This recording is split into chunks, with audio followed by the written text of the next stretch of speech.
Hi guys, welcome back. Traffic 187 here. You returned to find me going through the gate.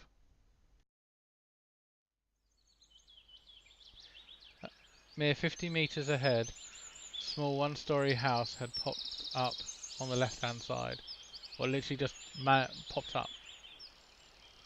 The billboard near the door said clubs. I was about to come closer. Oh, hello. Someone teleported in front of me. When the door suddenly opened and a short girl wearing a pioneer uniform came out. Her pretty face gave me the impression of bearing a torment for the fate of the whole of mankind with a truly universal sorrow. Jesus. As soon as she saw me, the girl froze, as frightened. I froze too, considering what was best to do, to approach first or wait until she shows some initiative, or maybe run away after all. Although the last option was constantly suggested only by my self-preservation instinct, at least that's what I like to believe. Not the worst human instinct, but far from being the most logical. If this instinct played poker against deductive abilities, the results would be predetermined. Oh my Jesus, I don't know that one, sorry guys. Predetermined. Predetermined? Was that predetermined? We're not going to go back and have a look. And those deductive abilities, or at least their symbionts, were hinting me that there was no need to be afraid of this girl. Well, suddenly someone jumped out the bushes. CCCP!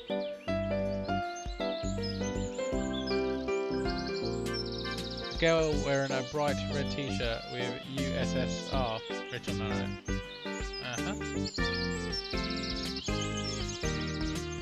Such is that reproduction of the age. She looked quite short from the distance and was probably younger than both pioneer girls. At the gates, and this girl at the door of the club.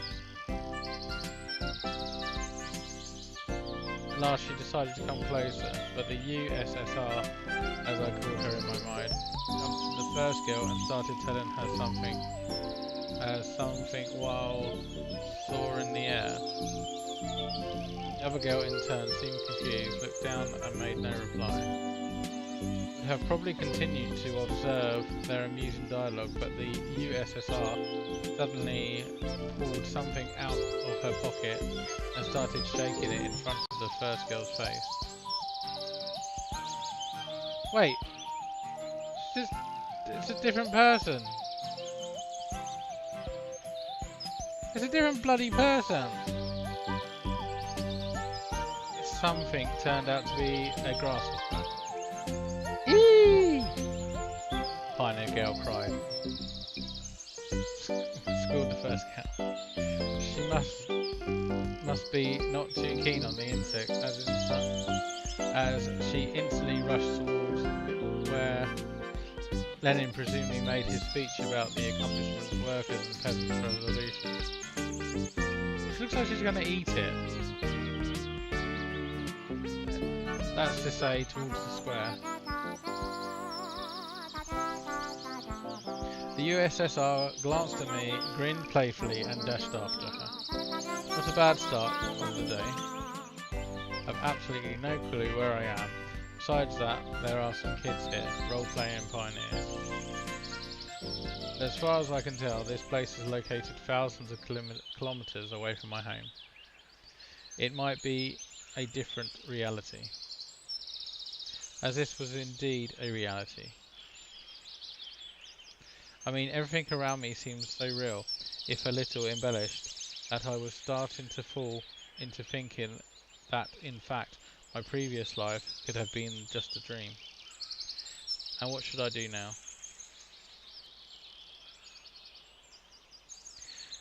I was picking at the cracks in the tiles which paved the pathway and stared aimlessly at the club's building. Just a few more seconds before I had to come up with some decisions. That's when I recalled myself rolling on the grass and weeping. I cringed in disgust. Perhaps another instinct. When all energy for whimpering and self-pity is used up, the body either goes into hibernation or mobilises its reserves. Mine seemed to have chosen the second option because out of the blue I got this determination to figure out what was going on. And in order to do that, I had to act like a man, baby! A man! Like a human, to maintain the dignity of representative of my own world. I followed the path to the left and to the right of which stood small cabins, apparently homes of the local pioneers. Actually, they looked quite cosy from the outside. Even though I was born in the Soviet Union, I had never been part of its children's organisations, neither the pioneers nor Young October children. I imagine the daily life of a typical pioneer camp a bit differently. Huge barracks with long rows of metal bunks,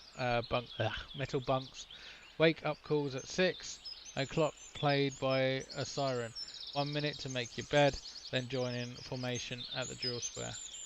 Or wait. I could be confusing it with something else. Ow. I was suddenly hit on the back. I staggered but remained on my feet, turned round and prepared to become a hero while fighting for my life. Oh my days. But all I found was another girl standing before me. She was pissed off. My mouth hung open in surprise. Pick your jaw up off the floor. I closed my mouth. Same pioneer uniform, but it looked, let's say, provocative in the way she was wearing it. Like all the girls I'd met here like all the girls I'd met here before, this one was rather cute, but her overly arrogant expression killed any desire to get to know her better. So you're new here? ... Fine, see ya. She dashed a threatening glance at me and walked past. That doesn't look threatening. I waited for the pioneer girl to turn the corner. Who knows what else she might have been up to. The most interesting thing was that even this hostile girl seemed completely normal to me. She did not give me the feeling of some deadly danger. Except maybe the danger of getting punched in the nose. Nice. At last I managed to make it to the square. There was no Lenin on an armoured car. Although one could really expect something like that after all that had happened. Do you think he'd travel back in time? Be quite interesting. Instead, however, a monument to a certain comrade towered in the middle of the square. The letters on the pedestal read "Gender." Must be some big figure of the party.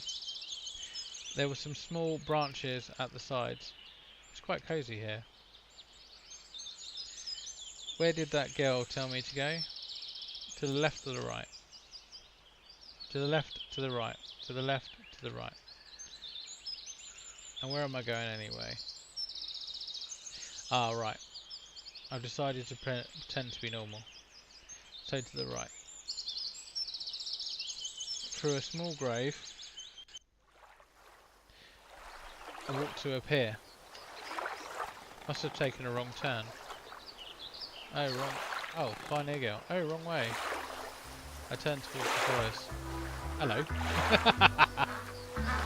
First girl stood before me. Oh no! I did tell you to turn left from the square. Where have you gone? She changed from her pioneer uniform into a bikini. It's like bad porn music. Oh, I still haven't introduced myself. My name is Slavinia. Slavia. Got ya on it. Actually, the full name is Savannah. Everyone calls me Slavan. You can. Yeah, I still felt a bit confused, so I could not come up with more meaningful answers. And what's your name? It felt like she could see right through me. Yeah, Simon. Nice to meet you, Simon. Right, I'm almost done here. If you wait a minute, I'm going to get changed. And we'll go to Olga Minia together. Agreed? Agreed. She ran off after these words, and I sat on the pier and let my feet hang on the water. I was wearing heavy winter boots. In such weather, there was nothing wrong with getting my feet wet. Furthermore, they let me cool off a little. Looking at the river, I was brainstorming and processing everything that had happened here. This was some kind of conspiracy. This is a weird one, even too friendly at times.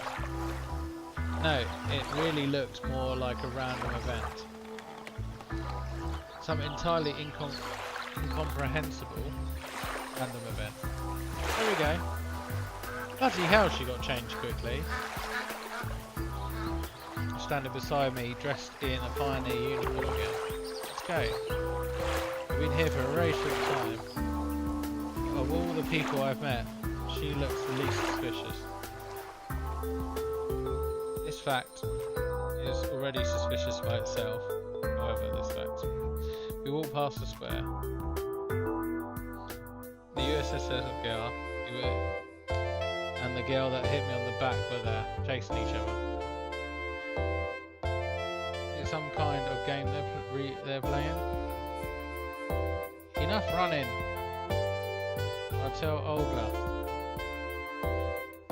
Aye aye, Captain. Decided not to question. I'm not going to read out the names anymore. Decided not to question for a while about what was going wrong about the local residents. Better first reach this mysterious Olga. Sounds like she's the boss around here. We were walking past the rows of almost identical cabins, which some looked like fat beer barrels. Yeah, I can see that. Others looked more like household sheds. Finally, stopped in front of the smallish one-story cabin. It looked like an It looked like an artist painting. The fading painting, chipped here and there with age, was sparkling in the sun. The window's shutters slightly ajar, were swaying in the wind unnoticeably. How do you know? Why can you? I'm not even going to argue. Huge lilac bushes were growing on the sides. It seemed as if this ramshackle hut, drowned in velvet purple storm, and the lilacs, like some elemental force, was I don't know, destroying the troops' leader's house. What are you standing for? Let's go. Took me out of my daydreams. Voice. And stop teasing Lena already. Bloody hell, that made me jump. Lena?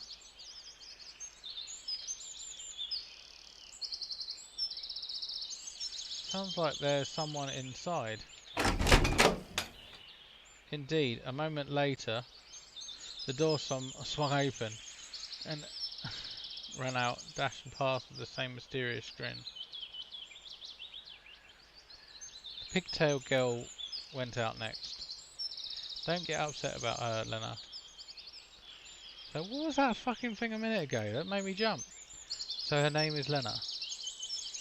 Got to be thankful it's not Rena, at least. What's the difference? But I don't. She didn't finish her phrase, blushed quickly, and headed towards the square. For some reason, I felt like turning around and following her with my eyes, but Sylvia said, "Come." That was a weird picture on the wall. We entered the cabin. Inside it looks similar to what I would imagine: 2 beds, a table, 4 chairs, and a simple carpet on the floor, and a wardrobe. Nothing special, but at the same time it felt home-like and cosy, although this room was almost the same state of disorder as my own. The girl standing near the window appeared to be about 25 years old. Nature obviously gifted her with a pretty face and a good body. At least one thing can keep you happy. It's pandemonium. The locals are beautiful. You're finally here, said the camp leader. Excellent. Excellent. My name is Olga. I'm the camp leader. Nice to meet you. I'm Simon. I decided to talk as if I weren't surprised by anything that was going on. He came closer. We've been waiting for you since early this morning. Been waiting for me? Yes, of course. And when does the next bus come? Because Oh, and why do you need it? Yeah, right, why would I need it? Guess I shouldn't ask direct questions. The people here may react to them quite unlike what I prefer. I doubt I'd get answers anyway. No reason, just curious. By the way, where are we exactly? Our mailing address, I mean. I wanted to send a letter to my parents to tell them I got here all fine. For some reason, I had the desperate idea that if I played along, I would find out something. Oh, but your parents gave us a call just half an hour ago, sending their regards. Shit. Now that's a surprise. So can I call them? Because I forgot to tell them something before I left. No. She gave me a sweet and natural smile. Why not? We don't have a phone here. Wait, how did they call her? How did my parents make the call here? I've just come back from the district central. It's there that I talked with them. Ah, now that's how it is. And can I somehow get to the town? No. She kept the same smile. Why not? Because the next bus only comes in a week. I decided not to inquire how the troop leader managed to get there and back. I would not get an answer anyway. All this time, Sophia was standing next to me, and seemed to find nothing odd in our conversation. Oh, we need to find a uniform for you. I've got absolutely no desire to put on a pioneer shorts and to wear a ridiculous red neckerchief. However, I was wearing clothes in summer is not ideal.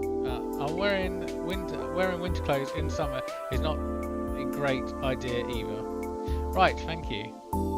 I wonder if I'm the only one here who finds it strange that someone wearing a coat, winter boots in such heat. Righty, right, I'll be off then, and you can get yourself acquainted with the camp. Don't forget to come to dinner in the evening. Having said that, she walked out of the cabin. No, walked is not the right word, she rushed out. I was now alone. I must go too, got things to do. Have a walk, look around the camp for a bit. See you in the evening. If there was no catch or menace to that, then this reality in person of what her name is becomes more and more something to be fond of. He's gonna get eaten, isn't he? I'm just remembering that really freaky picture that came up. It looked like someone with a meat cleaver. For the first time, I realised that it was awfully hot here. Although obviously my winter clothes were to blame for that. I took off my coat and dropped it onto the bed. My pullover went after. I was now wearing only the shirt. That's much better. All I could do now was follow the advice and look around the camp. Try and find something out in the meanwhile. Passing the local residential district, I saw a pioneer guy coming my way. Well, the first guy we've seen. And it was really a pioneer guy. It was not a pioneer girl. Apparently, there were men even in this Amazon's kingdom. Hello, you're new here. You must be someone, right? Bloody hell. And how do you... Everyone knows already. I'm Electronic, by the way. The real one. You can call me that. Electronic, the real one. Things were going from crazy to completely insane. Electronic was a robot character appearing in a popular Soviet film and book series. He looked like an exact copy of a school kid called Sergei Cheesekov. Okay. Alright. Also calls me Cheese. Cheese? Why not cauliflower? Because my last name is Cheesekov. You see, let me show you around. I accepted his offer, and it was much longer to get to know this place on my own. Let's go!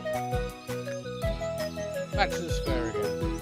As if there were no other places to go and look at. Leonard was sitting on one of the benches reading some books. Some book. Electronic confidently approached her. Hello, Lila. Meet the new guy. Come on. Started briskly.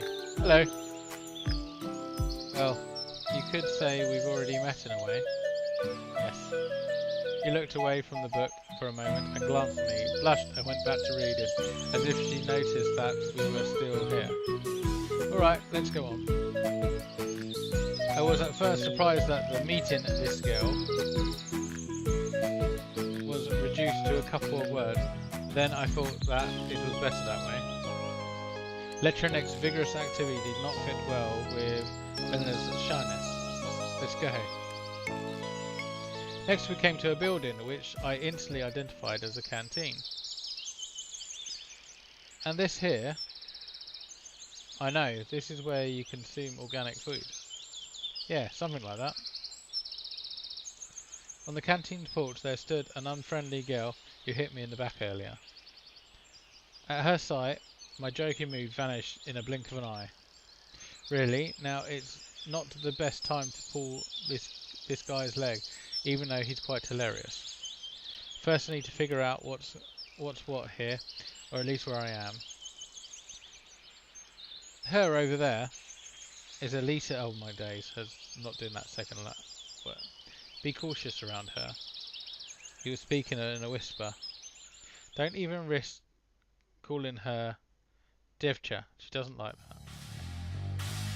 What did you say? What did you call me? Uh-oh. She must have heard him. In a blink of her eye, Alicia was down from the porch and dashing towards us. Right, you managed. Alright, you managed from here onwards. Electronic took off on his heels. Ah, bring it. Do nothing. Lisa ran past, stopped for a moment and then growled. Deal with you later. Deal with me. What did I do? Added a false, guilty smile to my words. What am I guilty of? He made no reply and went after Electronic. Should I have gone after him? Looks like I'll have to kill my time alone waiting for dinner. I decided to go east, at least in that direction, where the east would have been in my world. Soon I found myself near a football pitch. The game was in full swing there.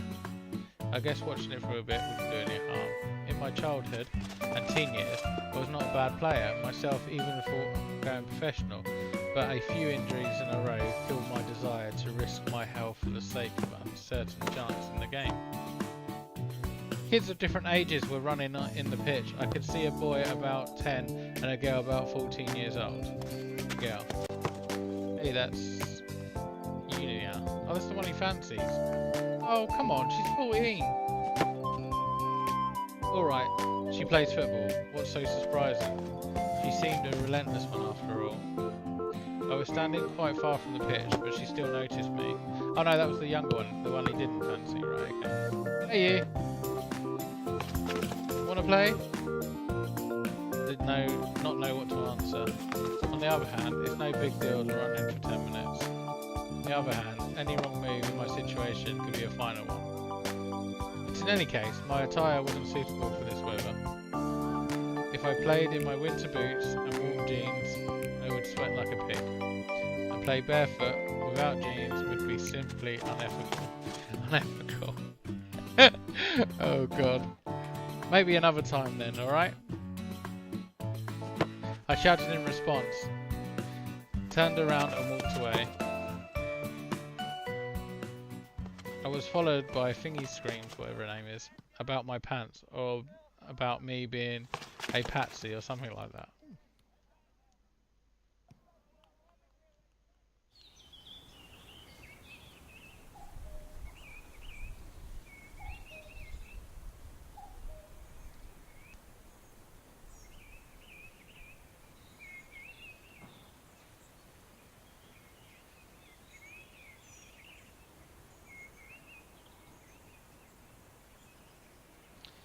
The evening was falling, making me feel tired and empty after days wasted for no real purpose.